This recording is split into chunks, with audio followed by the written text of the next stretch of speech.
good afternoon, good evening, everyone.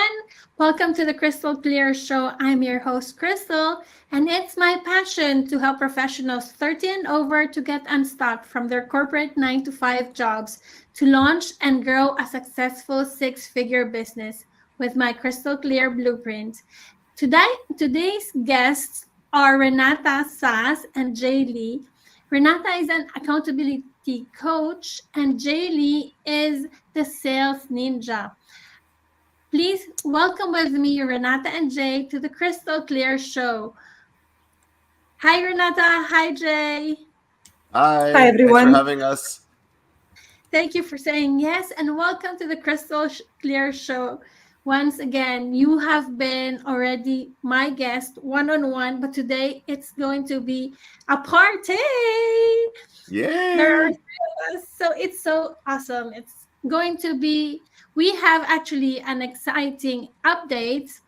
I am launching a Crystal Clear 3-day challenge on June 14th to June 16th. And I'm also launching the Crystal Clear beta program. That's so exciting, isn't it?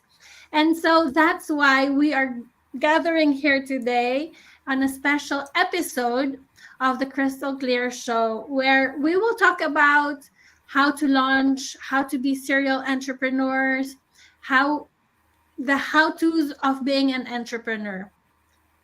And today's co-host will be Renata. So, Renata, can you tell us about yourself again? Because I'm sure some people do not know you, they have just seen you now. Can you tell us who you are and what you do? Sure, Crystal, thanks for having me. My name is Renata. I'm an accountability coach, and I help executives, middle managers take identity based decisions in order to increase their internal accountability and to communicate this to their stakeholders, partners, and team. We've been partnering up and doing shows and talking a lot, even in our personal lives, because Crystal, you have such a clear message and you build businesses over and over again. So this is a gift that you have, and you definitely should share with everybody else who is trying to build that business. And I know, as for myself, that coming from a 9 to 5 and switching to opening up a business and not only managing it, but actually leading it forward, it's an immense task, and you have to have that crystal clear vision. So this is where you can help us move the needle in our businesses and having clarity in our personal lives as well. So this is why I want to pick your brains today, Crystal yours and Jay yours as well, in how do you switch from 9 to 5 to having your own personal business? Because this sounds very fancy, it sounds like a lot of work, and it sounds so imaginary, but you did it. You already did it several times before. So we really need to know how. Okay, and this is why I'm going to ask a lot of questions and would love you to share your experience and your expertise with us. Oh, yes, that's very, very good question, Renata. But before we go to your questions, well, let's go to Jay. Jay, would you mind telling them who you are and what you do again for those who have not seen you yet?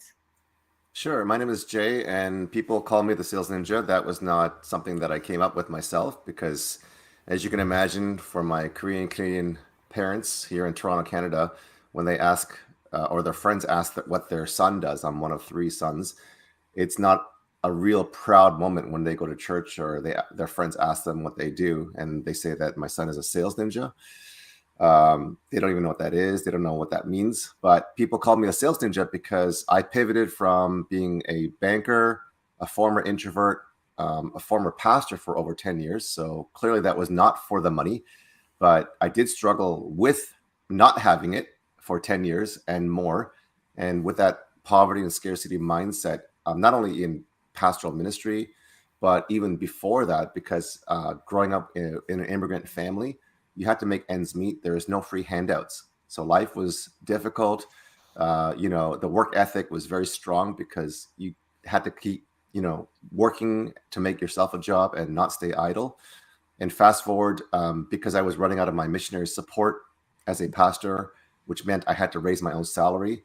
In the last year or two, it dwindled down, and I was down to about $1,000 a month, which you cannot live off of with a wife, 3 kids. And I did a newspaper route for a whopping $100 a month, which was not enough to pay the bills. And so I pivoted to high ticket sales, which basically in plain English means, like a high performance coach like Crystal or a high accountability coach like Renata. If they have a high ticket package of, let's say, $5,000, $10,000, $25,000 or more, I would be the salesperson that closes out, the offers for them. And right out the gate, I was closing, 6 figures, so $100,000, $200,000, $300,000 a month. And for years, people asked me, how do you sell? And I was like, I have no idea what I'm doing. And so after 3.5 years of people knocking down my door, I launched my own sales coaching business and have been able to get some pretty amazing results, not only for myself, but for my clients. So now I'm here to share with you, as a former introvert, how do you sell without sounding salesy? How do you use this glass selling method that, will definitely help you sell more over and over again? Wow. Yes. Sell more to give more. And the way I say it, earn more to give more, because that's our why. We want to earn more so that we can give more. So Yeah. let's get into it. So, Renata, what are your questions for us today? Well, first, I would love to know from both of you what inspired you to become a serial entrepreneur and even an entrepreneur. I know everybody has this image of being their own boss and to do what you want to do with your own free time. But from dreaming that and actually make it happen, there's a huge gap. So, what inspired you and how did you show up in your vision day by day? Wow, that's a really, really good question, because before being an entrepreneur, I was also an employee, and I was even let let go during the financial crisis in 2008. And so our company suffered from the financial crisis from 2008, and in 2010 we were let go. All 300 employees were let go by this multinational company. It's an American huge company, but then they had to let go of every one of us. And I had 2 toddlers at that time. And my question our question at that time is, what are we going to do? What's next for us? And but before that, we were already contemplating business. We have been reading Think and Grow Rich, think Rich Dad Poor Dad by Robert Kiyosaki. So we were already inspired to become entrepreneurs. And my husband was a missionary himself, so we wanted to give and give value to others. So at that time we said, okay, let's do it. But before we launched our company, we used to live with one salary only. When I we would put one salary and we would only live on one salary, and at the end of the month we'll only have 50 euros in our pockets for a budget, and that's not a lot for 2 people. So we would say, what are we going to do with this at the end of the month? And my husband and I love going to the movies, so we would buy this unlimited subscription card for the cinema, and we would just go to the cinema, and we would bring our own food with us, in tucked in our jackets, tucked in our bag. One time we even have fried chicken with us in the Wow. cinema. And you're, wow. So that's how thrifty we were, Mm. because we wanted to save, and we wanted to watch, and we wanted to spend time together. So we started really having 50 euros each month, and that's why we were able to put aside a sum of money, a capital, and we were also able to use the lump sum like old company gave us when they fired. Well, it's difficult to say, but I was fired because of the financial situation of the company. So we were able to use that money that was given to us. And to cut the long story short, we went out of our comfort zone with two young kids who was 2 years old and a baby. And we said, okay, but we wanted to have freedom so that we will be able to be present for our kids as well. So we said, okay, let's just do it. And we hired my husband's aunt to help us in the company, and we are so grateful for her. And then it started there. So it's really a challenging experience, humbling experience, from being fired to starting your own business. I really didn't know. I was 28 at that time with two young kids. We would bring the kids here in the office. We have a crib in the office so that we would be able to take care of them. But that's how the reality for us was. And and now earning 3 million a year, and even through the pandemic we never lost clients. We even gained so many clients during the pandemic. So it's really knowing what business you would like to start. Knowing your niche is also very important, because we are now here. We knew what we wanted to do and who to help.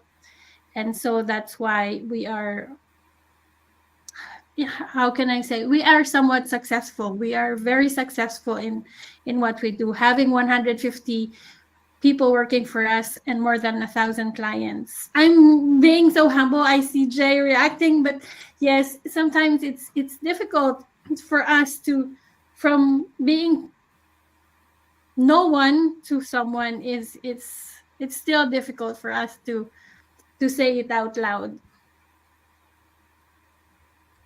Thank you for sharing that. I absolutely love the leading with humility, attitude. And I think that is one of the greatest gifts that you can also keep in mind, because you have that humanity, that honesty, and that picture, of where you have started and what you have created. And you are helping so many families, put even food on the table and provide to themselves, to their kids, and to whomever might need their help. And that is huge. You are making an impact day by day. Thank you for sharing that. How about you, Jay? What inspired you to Uh, become an entrepreneur? well, I actually want to just comment on what Crystal was sharing, and then I'd love to jump into your question, if that's okay, Renata. Sure. Okay, so I was just doing a bit of research while Krista was talking, and I was actually just in talks with a gentleman he's on stage with Russell Brunson and Pedro Adao. So some of you in this room and some of the people who are watching on the Facebook Live may know who these people are. If you don't know, Russell Brunson is the founder of ClickFunnels, and Pedro Adao is like a kingdom entrepreneur who's the king or the champion of challenges and launches. And so I was just talking to this gentleman last night, and he's doing quite well. And Crystal, you're doing as well as him. And when I did some research in the world, how many percentage of people are making $3 million or more? It's the top 1.3% to 2% are making that kind of money. So you are not only an anomaly or something that's very exceptional. You are achieving what statistically, from data, from science, most people will never even come close to.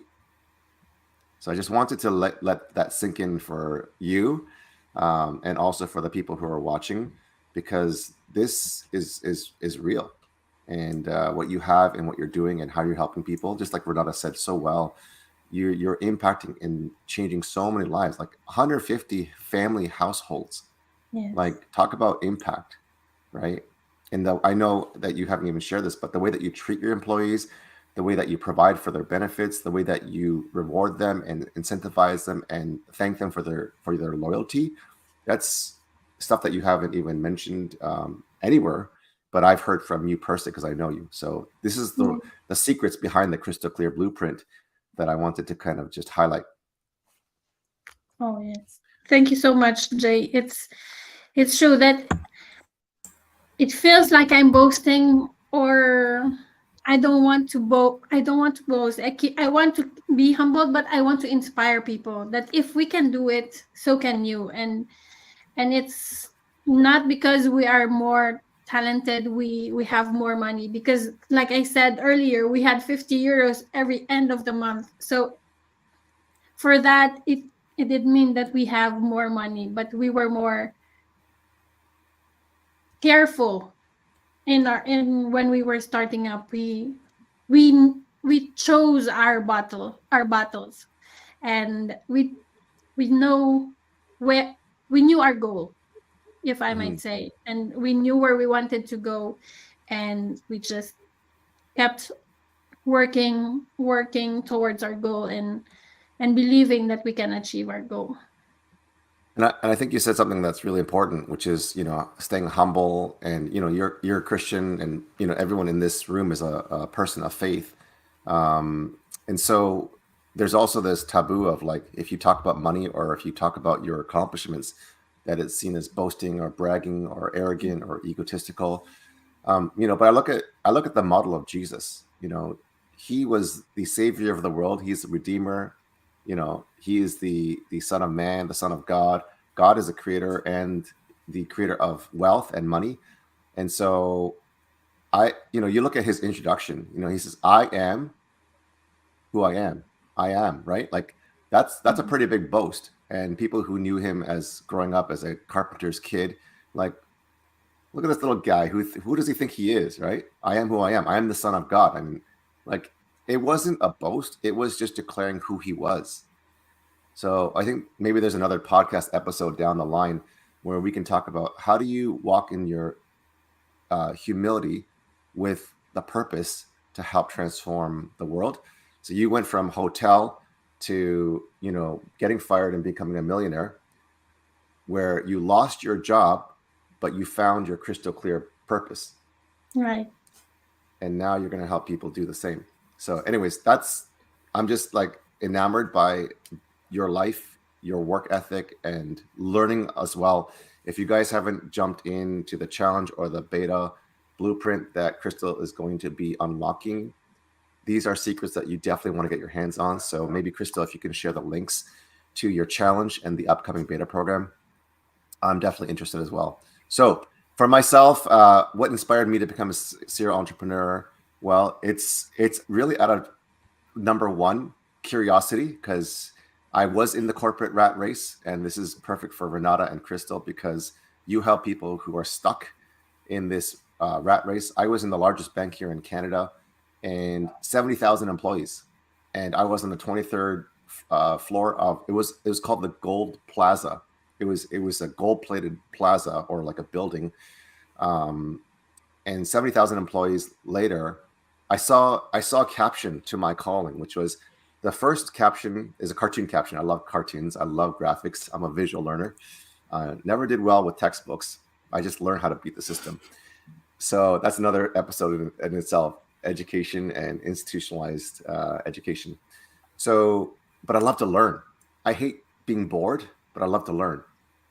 So in that rat race, while I was in the corporate on the 23rd floor, I saw a cubicle cartoon caption at one of my colleagues, and it was like the year 2550 AD, which is the future, which showed archaeologists mining ruins, right? And then on the second caption, it was showing under the rubble, when they mined the ruins, they found cubicles. And I was looking at this cubicle on this cartoon caption in front of my own cubicle, at my colleague's cubicle, and my heart just sank. And I just thought, here we are in this corporate slavery where the rich get richer and we're just helping them. And I saw this other meme. This is just another quick story where, this CEO got a Lamborghini, and then the worker or employee said, "Oh, wow, boss, that's a really nice car." And then the boss says, "Yeah, keep working and I'll get my next one next year if you keep working hard for me." Right. And I just like, man, I want to be my own boss. I want to learn how to have my own flexibility, my own finance, time for my own family, and my own freedom, because I was stuck in this corporate slavery. I did well in it. I enjoyed being in it, but it was a system that I just didn't really, it just wasn't me. And I knew it wasn't me, but I just continued to persist because I didn't know anything else.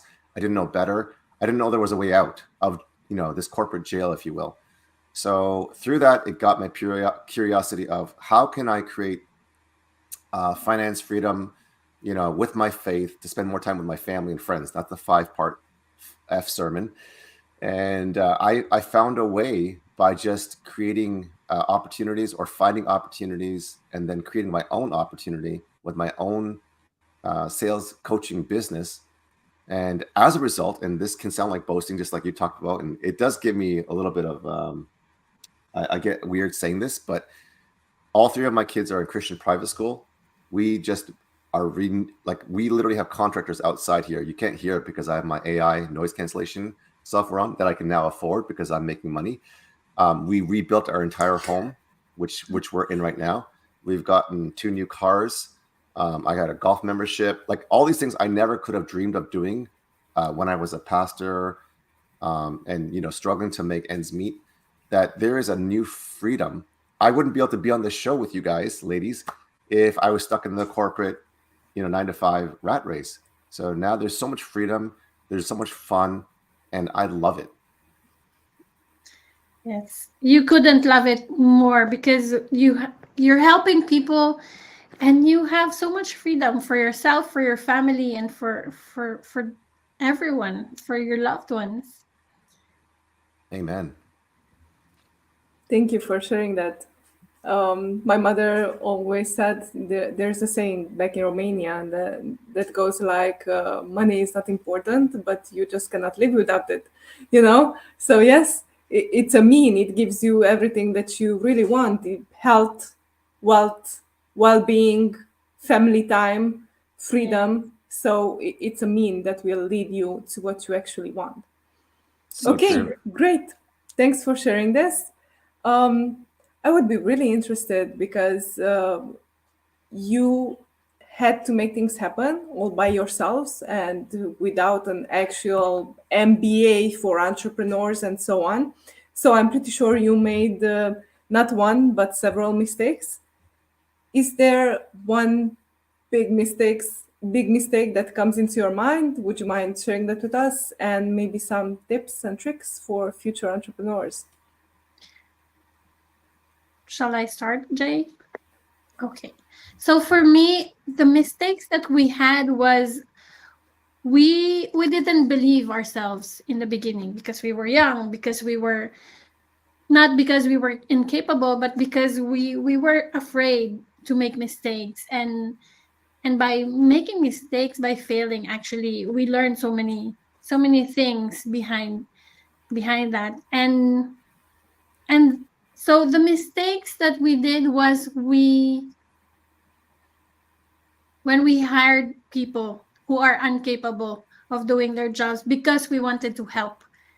That's also a big mistake. We need to hire people who are capable and able, or even if they are willing and they're not capable, it's not going to work out. So you need to help when you can help when you can. You need to ask this person, are you able? And and if she's not able, then you have to say no, because by saying no, by not saying no, it cost us so much money, because it's our friend, and it was so hard for us to let her go. But in the end, we should have let her go when we realized that she's not able. So it shouldn't have cost our friendship. Maybe she will feel bad in the beginning, but she will appreciate what happened instead of just letting it by, and then the friendship and the money and were lost. Both were lost. So it's one of the biggest mistakes that we had. It's learning how to say no when it's not the right, when it's not the right compatibility. So Mm-hmm. it's really firing someone, even if it's hard. Just you have to do, and you have to make decisions anyway. So make it well, and just stand by your decision. Okay, so you had to develop this new habit, new mindset of Yeah, finding the right fit, yeah, and you exactly. had to find new ways to communicate that to people who you care about and who you loved and who was in your family. Yeah. Yes, indeed. Communication is really essential, not only in the workplace, not only in marriage, but it's really one of the foundations that you really need to have really good communication, or else nothing will work if you don't communicate, and then it will just cost you so much heartache, headache, money. So yes. Yeah.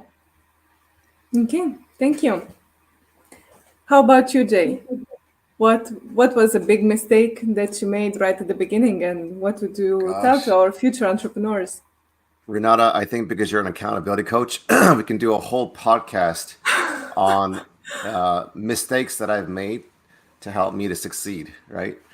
That honestly could be you can bring all your guests on to share all the secrets of the mistakes that they made and what they did to become successful. That'd be like a huge hit, in my opinion.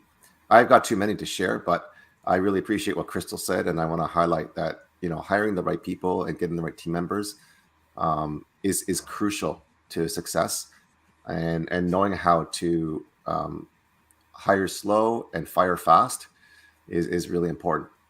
For me, one maybe nugget for anyone who's watching here that is looking at becoming an entrepreneur and escaping their corporate slavery with the crystal clear blueprint and an accountability plan, and to grow their sales is the 18-minute daily practice. The 18-minute daily practice. The reason why you need to pay attention to the number 18 is because you may or may not know what your offer is, what your coaching practice looks like. You may be in a corporate 9 to 5 right now and say, yeah, Jay, but that's easy for you to say. You have a sales skill, or Renata, you have an accountability skill, or Crystal, you have a multi 7-figure business with your 8 businesses. That's easy for you to say. Clearly, each of us from our stories didn't start from there. We all have to start with something. And what I recommend is for 18 minutes every single day, acquire a skill set, learn a skill set. Because when you practice this 18 minutes a day, so let's say, for example, you don't know any piano. And for those of you who quit piano, I'm sure most, if not all of you, regret it. At the time, you're like, I don't want it. I hate it. But I know after having done it myself and I hated it, but my parents forced me, um, I had to practice 3 hours a day. Okay, not 18 minutes, 3 hours a day. So I went through the Royal Conservatory and went to the highest level. I could have became a concert pianist, but there was no money in that for me, so I didn't see that. I acquired a skill set by practicing at least 18 minutes a day, and then I pivoted to sales to be able to learn that skill set. So I would study like 1 to 3 hours per day minimum, on top of interning with a mentor for like 8 hours a day for like 90 days. And so 18 minutes is what I didn't do in the past because I had no idea what I was doing. I was aimless. So the mistake that I made was not knowing. And now if I was to take a time machine and go back 10 years and see myself, I would slap myself in the face first and say, don't forget the 18-minute daily practice, which is learn or acquire a skill. You'll thank me later. And here's another slap just to remind you. 18 minutes. Just do it. Okay, so it's not an 18-minute slap. It's an 18 minutes learn a lesson or not. Welcome to Yeah. slap. Yeah. A slap Okay. was just to remind me to listen. Awesome. Thank you for sharing. You're welcome. One of the questions that comes into my mind would be, how do you know right at the beginning who do you want to help? I mean, yes, everybody's talking about having the right audience, niching down, do your market research, but how do you know? How do you gain that clarity? And was it actually clear for you who do you want to help? That's a really good question. With this business, it's easy for us because this business is subsidized by the government. So the government gave us like some rules and regulations to follow. So this business should only be for cleaning houses, not for businesses. So it was easy for us then to say, okay, it's for families or people, grandparents who doesn't have time anymore because they're taking care of their young grandchildren for their kids. But now I think it's really knowing who you can communicate, who you can attract, like who you can serve. Like it's not going to be a burden for you to serve those people. And it would be fun when you wake up, you're going to be energized and be happy to serve them instead of dreading to waking up the next day, oh, I'm going to serve those people again.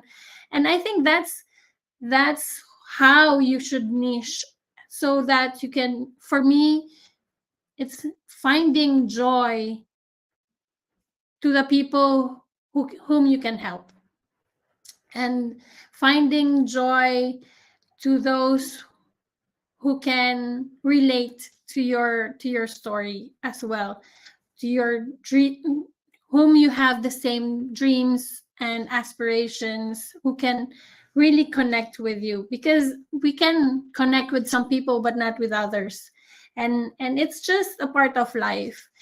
So for us here in our cleaning business, it was just easy for us. It's like it was pre-made. Okay, it's like, okay, this is for you, and help whom you can help.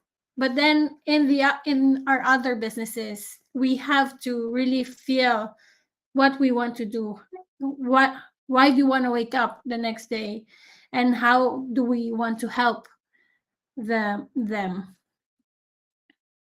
Is there anything else would like to add, Jay? I'm sure because I'm a gift of gab, there's always something I can add. That was really powerful. And I just wanted to recognize, because I actually just tuned into the Crystal Clear Blueprint Facebook group, that I don't know how to pronounce her name, YNCH, Oh yes, that's Inch. KJNO. How do you pronounce That's it? my mom. Inch. Okay, Inch. that is incredible that there's not a single vowel in her first name. She Yes. does not give an inch for a vowel with the consonants. She says hire slow and fire fast. So thank you for tuning in, Inch. That's we can work on that with branding. Don't give an inch to your competition. There's a lot of money to be made anyway. So I'm just playing with that. So with regards to the question, which is how do you know who you're going to serve? That's a really great question, Renata. And I think Crystal did give a great, clear answer. And one of the things that Jesus does is when he's asked a question, I got to bring Jesus because he's a source of my sales, of my skill, of my wisdom, of my hope. And I always promised that I would lift him up when he gave me a platform. So I'm going to keep that promise. And so the question is, who naturally comes to you? So I'm going to answer, the whole point being Jesus answers questions with another question. So when you say, who do you know how to help? Who naturally comes to you? who comes to you for help, and what do people come to you for? What kind of help are they asking for? So some people in your life, will come for money. Some people will come for love. Some people will come for friendship. Others will come for encouragement. Someone may come for music lessons because you've acquired a skill, or tennis lessons, or shopping because you love to shop, or they may want to go for coffee, tea, or a bubble tea, right? Because they know that you enjoy that. So you typically attract who you help. So in the different stages of my life, I attracted all sorts of people. But when I did high ticket sales, I attracted coaches, course creators, and online entrepreneurs with high ticket packages, which is 3 to 5K or more. And people kept coming to me, and I literally had, I think there was over 100 people in like 6 months to 8 months DMing me, asking me if I could sell for them or teach them how to sell. So it's interesting because I wasn't actually looking or seeking. I was like, I don't even know what I'm doing. Leave me alone. Nobody wants to hear what I have to say, because my mindset and my relationship with money, because of my upbringing, was in such a poor poverty mindset and a scarcity mindset and limiting beliefs. Just like, Crystal said, she's incredibly successful, but she's like, but I don't even realize it sometimes. And so here I am selling millions and millions of dollars. One of my highlight was selling $100,000 in 10 days. That I was like, is that even a thing? Is that even like a good number? Because I don't even know, because I don't have any reference point. So when you're really good at acquiring that skill, that 18-minute rule daily, and people come to you naturally, it's the natural proclivity of, what do they come to you for, Renata? They want you to help them complete tasks or product manage or keep them accountable. Like, that's why you're doing what you're doing, and that's who you are, and that's what you're really, really good at. So those are some ideas to find out who you can serve. Thank you. Usually people come to me for clarity and structure. Whenever they feel overwhelmed or they have just so many thoughts in their heads, they just want to clear up the lanes and get into action. Yes, so this is a great way to start and to know when you get stuck. Do not wait months, years, and to get unstuck. Just recognize it, learn to define it, recognize it, and get to it. Yeah. People come to me for bubble tea, golf, or chocolate. So my breakfast is Brookside chocolate that has acai and blueberry. So That sounds delicious. it is. Okay, so what would be like a starting advice for people who want to leave their 9 to 5? What do you start with? How do you even process that? Wow, that's a really good question. And for me, it's asking yourself, what am I really good at? And what am I willing to sacrifice? And is this what I want, or is it somebody else's wants and needs that I'm doing? Is it really me who wants this, who wants to start a business on my own, or is it, do I want this because I feel pressured by people telling me, oh, you should do this, you should do that, you're really good at this. So it's really knowing your why. And for me it was easy because I had two small kids at that time, and we didn't really want to we didn't really want them to grow up in a nursery, in school immediately, because we wanted to savor the time with them. Growing up, our parents had to look for better opportunity outside the Philippines. So we were left with our grandparents. My husband and I were both almost in the same situation. So we told ourselves, if we will have kids, when we will have kids, we would love to take care of our kids by ourselves first, and then bring them to school and see and be with them every milestone. And that's why I think it was God's gift to us when I was fired from this multinational company, because it pushed us outside our comfort zone, but at the same time it pushed us to step out in our dreams, to our dreams. And and it's really that, what is your biggest why? And our biggest why at that time was to be there, to be present for our kids. And when you have answered your whys, and it shouldn't only be one why, but you can have different whys as well. Give value to other people, be able to set up a school, or be able to help an orphanage or something like that. But and then we are able to do all those. It's really refreshing feeling. But our biggest why is to be present for our kids, and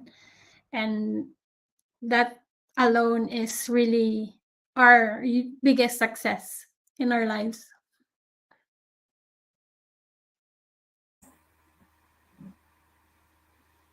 That's clear. Know your why. Yeah. Okay. Jay, what is your why? My why is just like Crystal was sharing. Like growing up, there was like this scarcity mindset because as immigrants, we had very little. My parents were working, two, three jobs at a time. They spoke little to no English. They didn't have any friends or family. They came with pretty much nothing. And even their education, they're both highly educated. My dad was a dairy scientist. They were on full scholarship. My dad was in Denmark doing dairy science. His claim to fame is helping invent cottage cheese. And my mom is a nurse, and so she is highly educated there. She was on a full scholarship in Busan, Korea. They came to Toronto, Canada, and their education was not recognized at all. So they had to go back to school and to get their degrees again. And while they were doing that, they were working two, three jobs each at a time. So, when you ask the question, what advice would you give to someone who is considering leaving their 9 to 5 job to start their own business? One of my questions or advice in order to do this is, again, establish your why, because my why is because we struggled so much and we didn't have the freedom, flexibility, we didn't have the options. You know, we I don't remember a single vacation that I went on growing up as a kid. So childhood memory was not just it was difficult. And I want to create those memories and legacy for my children. And I'm very grateful for my parents. I have a great relationship with them, and they're doing really well. But I think knowing your why is going to help you not only succeed in your business, but keep you going when you feel like quitting and when you feel like you're failing. And another advice that I would give, not only in addition to why, is I would actually say, don't leave your 9 to 5 job just yet. And you're like, what? Isn't this what we're talking about? Leaving corporate slavery and firing your lazy boss? I'm like, yes, it is eventually, but you need to know the timing. Timing is everything. And so you need to really be able to say, okay, what skill can I acquire, that 18-minute rule? How can I monetize that? And how could I replace my income? So while I was in the corporate, in a very boring job, mind you, I started doing high ticket sales part-time, before work, lunchtime, an hour after work. And then I was closing like $100,000 or more. And I eventually and pretty quickly replaced my income, double, tripled it pretty quickly. And then I realized, wow, I can actually not be stuck in my corporate job and not have to depend on it, because that was my, and many of you who are watching this in your corporate, you have the benefits, you have the stock options, you have the, coverage for dental and eye, all these wonderful things. But if you can make, 2 times, 5 times, or 10 times that amount, you could afford it. So I was really stuck because I was secure and I was safe.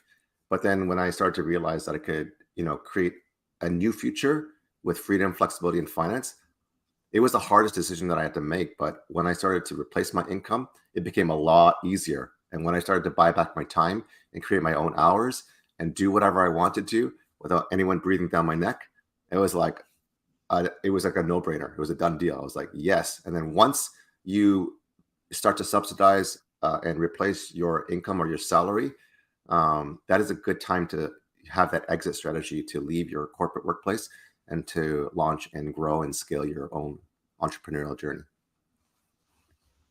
That's so true. I agree with that, Jay. With you shouldn't leave your corporate 9 to 5 yet when you're launching a business, because what we did was I was working in our business, but my husband was still an employee in, and he was a graphic designer, so he was still working there. So we would still earn the the whole salary, and where we would live by, and the money that we were earning, we were just putting it in the company's account, because we didn't know what to expect it. So we didn't touch the money from the company, and that's why we were able to build um, a very good capital, and we were able to hire and hire more and more, because we didn't touch the company's money, and we were able to pay the taxes on time, their vacation pay. We are able to give them hospitalization insurance, vacation, um 13th month vacation. So it's really that kind of things. We don't have a Lamborghini yet, but I'm sure that will happen in the future. But our priority is not the Lamborghini, because we want to give more and help more people. I'm a car guy, so I want to comment on that. So, so yes, Lamborghinis, Bugattis, Porsches, Teslas, all those things are wonderful. There's nothing wrong with it. Nothing wrong with it. Enjoy it. I do know several friends and people who are in the entrepreneurial space that are, very, very successful. They got the watches, they got the dream home, they got the private school for the kids. They have, like, I know one guy that has 5 Lamborghinis and several other cars. His whole garage is filled with different kinds of sports cars and performance cars that are like 100, 200,000 or more. um, Many guys that I know that actually had Lamborghinis, they said one guy in particular, who's doing $1 million months, by the way. Okay, he said, he went from like a simple like a Japanese car to a Lamborghini Aventador, I think it was, and he said like the first month was incredible, like exhilarating. He loved taking it out. He loved driving it, the feeling of the wind in his hair and the status and the prestige. And he said after that month, it just fizzled out. And he was like, I thought this would have lasted a lot longer. Right. And then I actually know another, $1 million earner a month. Long story short, and I won't reveal names, but he actually ended up going to like an exotic, Caribbean island. And then, some people thought he was going for a vacation, but they found out that he was actually going there to commit suicide. Okay. So we have to be careful. With great power comes great responsibility. Get those toys, get those material possessions, and there's nothing wrong with it. But I also look at, what's the benefit? If it's going to give me life and freedom and fun, go for it. For me, practically, it's not practical, right? But when you're making a lot of money, you don't have to make practical decisions. So I'm just kind of weighing on both sides where, a Lamborghini is fun and it's amazing. But I know people who have been there and done that, and it's like, it's not for everyone. But anyways, you find out what's for you, and if it brings you joy, then go for it. Exactly. And from a coaching perspective, if you grew up, having that thing in your mind, which now you can afford and you can make your inner child happy, go for it. Yeah, you can Yes. afford Yeah. it. Go for it. You'd be happy and complete, and you made your inner child happy. So yeah, totally. Yeah. Okay, we've been talking about quite a lot about motivation and just holding your image, like our mentor Paul Martinelli says. So, what do you do when you are not motivated and you do not feel like actually going and moving mountains today? I just take care of myself. I go to the gym, I take a walk, because you cannot pour from an empty cup. You need to pour from an overflow. And when you feel like that, it means your cup isn't full. So meditate, pray, take care, just really taking care of myself was is really essential for me. I am a cancer survivor, if you know that. And and from that time, I just said, I'm just going to take care of myself so that I'm going to be able to take care of others as well. Because when you pour from an empty cup, you'll just be miserable. So when you take a break, when you walk, when you enjoy nature, enjoy the sunshine. Here in Europe, it's not so often. And especially here in Belgium, Renata is in Spain, so she has a lot of sunshine, but I don't have so much sunshine here. We have mostly rain and clouds. So when there is the sun, it's a different feeling. And just being by yourself is also, I'm grateful because I'm able to do it. I will just be able to say, I'm going to call the office. I'm not going to be there in the office today. I'm going to take care of myself. And they will say, okay, thank you for letting us know. But of course, if you're just a startup, then it's difficult. If you're just starting into your business, it's difficult. But make sure to take care of yourself first, because nobody else will take care of you. It's, you can rely on other people, but if you don't take care of you, and they will not be able to take care of you with 100%, because only ourselves can really help ourselves completely.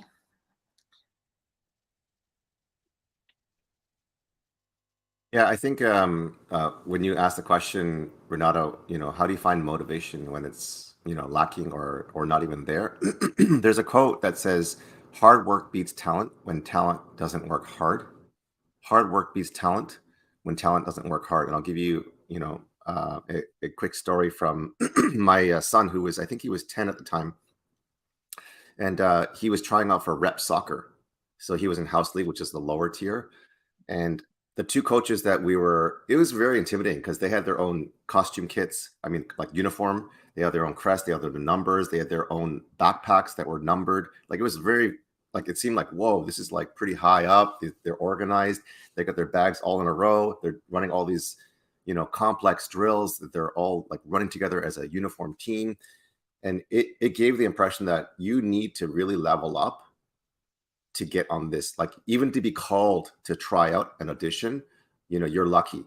And they gave that impression, and it was very clear. And as soon as my son started running on the field, he was like at least a head shorter than everyone, and he was smaller than everyone. He was the smallest kid. He's just really small. So right away after watching him in the first couple of minutes, the two coaches, the head coaches, were like, there's no way. I heard them because I was beside them. They didn't know I was the dad. They said, there's no way this kid is going to ever make the team. And then the one guy is like, yeah, he's too small, or he doesn't have what it takes. And I was just like listening, and I was just like, interesting. And then I said to my son, I said, do you realize that because you're smaller and you're not as noticeable, and he's very quiet, that he has to work 10 times harder. So hard work beats talent when talent doesn't work. He made the rep team. And then the coaches, one of the coaches let him in, and one of the other coaches still disagreed, saying that, we're going to put him to the test. And, if he doesn't meet these criteria, I'm going to let him go. It was like every single practice was like, ready to get fired. Right. And I told my son, there's these guys who are very, very talented. They're doing all these fancy moves, but they were messing around. They were like, fooling around. They weren't paying attention. They weren't getting the proper technique and doing the right practice. And so I told my son, You do the hard work, you listen to your coach, you do the practice and the drills. So he was practicing at home every single day, inside the house, outside the house, and he became one of the top three players. Even the other players that were way more talented, he learned how to do the touch, the technique, and the patience to listen to the coach. And he rose above the rest because hard work beats talent when talent doesn't work hard. So you need to acquire that skill, but which is that talent, but you also need to learn how to work hard. And when motivation is not there, you got to do that same consistent boring strokes when you don't feel like it, when you feel like quitting, when you don't feel like putting that next video together, when you feel like you don't want to do that next outreach or DM or follow-up strategy. Ed Milet in the book The Power of One More, just happen to have it handy here. Ed Milet talks about, just doing one more rep, just doing one more push-up, just do one more outreach, just do one more presentation, because you're one day or one rep away from success. That's how you find motivation, is you just keep doing the work. Thank you for sharing. It also works because as a society and as a culture, we are very taught to listen to others and to cater their needs. So I told my customers, whenever they do not find their internal accountability, their internal motivation, they can always just imagine having this as an assignment from their boss, from their partner, from their spouses, and so on. Because you are taught rather to get up in the morning because you have to go to work, get up in the morning because you have to go to school, because you have to do this and that for someone else. So as long as that works, and until you manage to create that self-image, which can hold yourself accountable, from an inner perspective, then go and do the external accountability. It gets things done. Yeah. Okay. What would you say to someone who doesn't have any experience in managing risks from a business point of view? Because as a 9 to 5, as an employee, you do not manage risk. You manage desks and assignments, and that's it. You close your laptop at 5 o'clock and you go home to your family. But I'm pretty sure, besides growing a business, having the vision, offering benefits, and so on, I'm pretty sure there's the risk part that it's not quite pretty. Okay. It's true. Well, you need to ask for help because there's just so many things that you can do, but there are also some things that you don't know how to do, especially if you're starting up. So, what I always say is delegate, ask, ask and ask. For me, like I said earlier, we started our business and I was 28 then. So I really didn't know I was an employee in the finance department, but for everything else, marketing and things like that, my husband know some some things, but we really didn't know how to run a business. And what we just did is ask. We asked our lawyers, we asked our accountants, we asked people around us who are ahead of us. So it's always best to hire a coach, get a mentor, so that it will be a lot easier for you to do this journey. You shouldn't do it by yourself, and you shouldn't. It's okay to make mistakes, but if you can avoid it, why not avoid it by learning from people who are knowledgeable, who have been there and who have done this in the past. So for me, that's my greatest power actually, is having people around me and having people who help me, who tell me what to do and who helps me to achieve those things that are for me are impossible, but for them it's just one click. I know how to do this because I have been there, I have done that, and it's just easy for them to solve these problems. So hire people, hire a mentor, hire a coach, ask, and ask and it shall be given to you, isn't it, Jay? It Amen. right. So there, yeah. So ask Okay, and ask. thank you. Okay, how about you, Jay? How do you manage risk Um, in your business? yeah, I want to just go with what Crystal said because I mean, I want to go with what people who are successful say. So, when I was listening to a podcast, and she's right on because I was listening to a podcast of a billionaire, and the podcast host was enamored completely, like just like, how do I get where you are? How do I become, you know, to the stage where you're at? And the billionaire said, it's a four-letter word that starts with H. The four-letter word that starts with H, that is a secret to my success, is HIRE. Hire. So do what you do best, outsource the rest. So he says, in order for me to collapse my time and accelerate the results, it's to learn and leverage what people are the best at and me to collapse the time and learn it in the quickest amount of time as possible. The faster that you can collapse that time to learn and acquire a skill. So for him, he said, he was lacking speaking skills. So he hired one of the best speaking coaches. For him to learn how to play tennis better as a hobby, he said, why do I need to learn 20 years when I can learn from the best and learn it in 6 to 12 months? Right? So you're investing to acquire a skill set that will help you get the results. I hired a golf swing coach to help me with my game. I hired a piano coach just recently. Even though I'm at a very high level, I feel like I plateaued. I don't want to ever get too comfortable. I hired a vocal coach. I hired a speaker coach. I have a business coach. I have a Facebook ads expert coach. I have a video coach. I have a visibility coach. I've got a coach for almost everything and anything that you can imagine because I'm leveraging their expertise and I'm collapsing my time. And people say to me, and this is, some of my VIP clients, they're like, Jay, you have such a bright, or I don't know how they said it. You're so smart. And I don't know how I don't even like to hear it because I've been conditioned like not to take the praise and all this stuff. So I'm struggling right now, even as I say it. But I think one of them said, you're one of the smartest guys I've ever met. And she's helped produce billions of dollars for corporate America.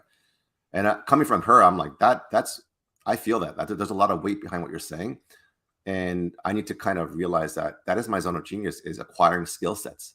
It's like I think in Marvel Comics, there's a character named Rogue. She's a female. So I want to say empowering all the females. Her superpower was acquiring all the strengths and super powers of other superheroes. And so she would combine them and become like the strongest of them all. And I feel like I'm like Rogue, where, I may not follow. I'm a little bit rebellious. I'm kind of an outlier, but I acquire what I feel like I need to know, and I hire for what I know I need to acquire. That is great. Yeah, thank you for that. Taking You're notes welcome. as we speak. Okay, so any last ideas, words, recommendations for our future entrepreneurs who want to switch from their 9 to 5? Wow. For me, it's the quote from Les Brown. I really love this quote from Les Brown. He says, aim for the moon, so when you fail, you land on the stars. Because you need to aim high. It's not only because you are boastful, you want to be boastful, you want to boast that you have achieved this, but we are created in God's image and likeness, and we have all the talents and the abilities that we need. We just need to get out of our comfort zones, and it's okay to fail. Like my children says, Mom, it's okay to fail. They remind me because sometimes I'm so perfectionist, and they say, Mom, it's okay to fail. They just remind me that you learn from your failures. And when you fail again, you just make sure that your head is is up so that you can stand up again, and do it over and over again, and not do the mistakes that you did. Learn from the mistakes, because it's a continuous process. Learning, relearning, unlearning, it's it's just a way of life. And especially now, we say there's the Gen Alpha, the Gen X, the Gen Z, the I don't follow anymore, but there it's everything is just going so fast paced, and we just need to learn over and over again. And I love what John Maxwell, Bob Proctor are setting have taught me, because they were in their 70s and 80s, and they keep on learning, and just keep on learning and do what you love to do. And don't forget to always give value while you do what you love to do. Be a person of integrity, because integrity pays off in our business. I have always, I am so proud to say that our business is a business with integrity, because we don't avoid taxes. We pay them as much as sometimes I overpay them for real. It didn't only happen once or twice, but I keep on paying over the amount, and it comes back to us. And it's really good, because it gives us opportunities, and it opens the doors for us, helping others, and not being afraid of competition. I think that also, do not be afraid of competition. There are 7 billion people around this world. If you want to open your company coaching program, or something that you know is already available around you, don't be afraid, because people will trust you, people will connect with you, and not with the others. People will choose you, and just be open to the grace of God. Really, it's all God's grace. Beautiful. Yeah, mindset of abundance. Like it. Okay, how about you, Jay? Any last recommendations, words of advice? Yeah, I mean, kind of like my tagline is sales without faith is dead. When you have faith in Yeah. self, in Mark 12:30, again, I'm going to give props for the beginning and the end, which is good bookends to God, is, love the Lord your God with all your heart, soul, mind, and strength, and love your neighbor as yourself. So you need to have faith in yourself and faith in your zone of genius. Really trust God and really trust in yourself and the gift that God has given you. And the reality is you're never going to know success until you try. And when you do try and you feel like failing, test, iterate, pivot until it resonates, and then monetizes.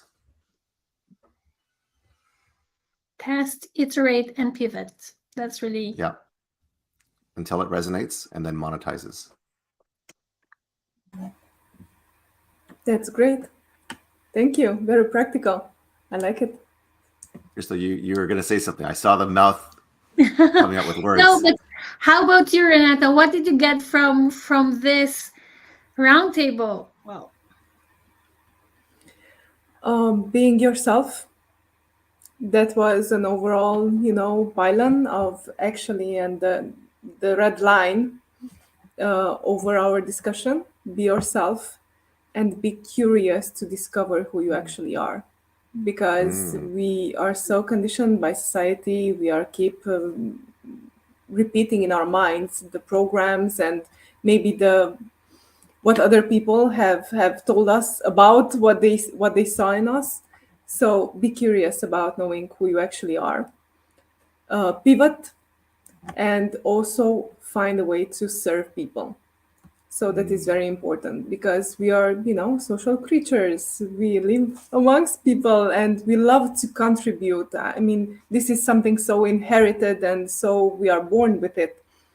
We love to give back. And I think most of the reason why so many people are even stuck, and from what I've been seeing, is that because they did not find who they actually are. And they are so afraid of going after, like it would be a very scary thing to do. Yeah, it's your gift, and you should discover your gift and what you bring to the table. Yeah. It's true. Okay. I think this was lovely. I am Yes. very happy to have this discussion with you, and I hope everyone who is watching would have their at least 5 points of taking with them and implementing it starting like right now, because you can. There are so many golden nuggets in our discussions. Just take 5 and implement them right away. Okay, from a business perspective, from a sales perspective, from an accountability perspective, and so on. Build on that. And if you do not know where to start, just ask us. This is what our community is about. Do not be afraid to ask questions, and we'll be here to answer them in a practical way. Yes. And I would like to remind our viewers that I am launching a crystal clear 3-day challenge next month on June 14th to June 16th. And I'm also launching the crystal clear beta program. So comment beta and reach out to me. I will answer your messages. Thank you very much, Jay. Thank you, Renata. I'm so honored to have you both in the Crystal Clear show. Remember, if where you are doesn't matter, where you are going does. So get crystal clear. Have a good day, everyone. Thank Thank you. you. Bye.